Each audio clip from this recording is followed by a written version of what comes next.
వాతావరణ కేంద్రం నుంచి అందాల్సిన రిపోర్ట్ ఇంకా అందలేదు. ఇప్పుడు ఎలా సార్? కొత్తగా వచ్చావు కదా, మన సంగతి నీకు తెలిసేట్లేదు. వాళ్ళు ఇచ్చే రిపోర్ట్ల మీదే మనం ఆధారపడతామా? ఒక వేలు పట్టుకో, చూపుడు వేలు. వర్షం రాదు పో. ఎస్. సార్ మీకు ఫోన్. ఎవరయ్యా? మీ ఫ్యాన్. ఓ, గాలి గన్నారావు స్పీకింగ్. గంధ జగన్ స్పీకింగ్. ఆ గాలి వార్తలు చెప్పేది నువ్వేనా? విడిగడ తీసిపోయిందమ్మా. నేనేనయ్యా. ఏంటి విషయం? ఆ వర్షం ఎప్పుడు వస్తుంది? ఇప్పట్లో రాదయ్యా. యా ఎందుకని? చూపుడు వేలు పట్టుకుంటే అంతేనయ్యా, రాదు. సరిగ్గా చెప్పా.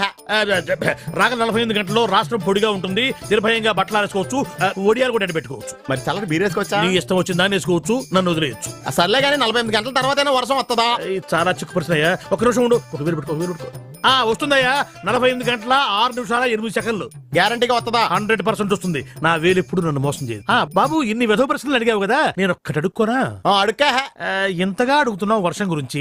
ఏం విత్తనాలు అటావు బాబు? ఏం విత్తనాలు నాటారని అడుగుతున్నాడు రా.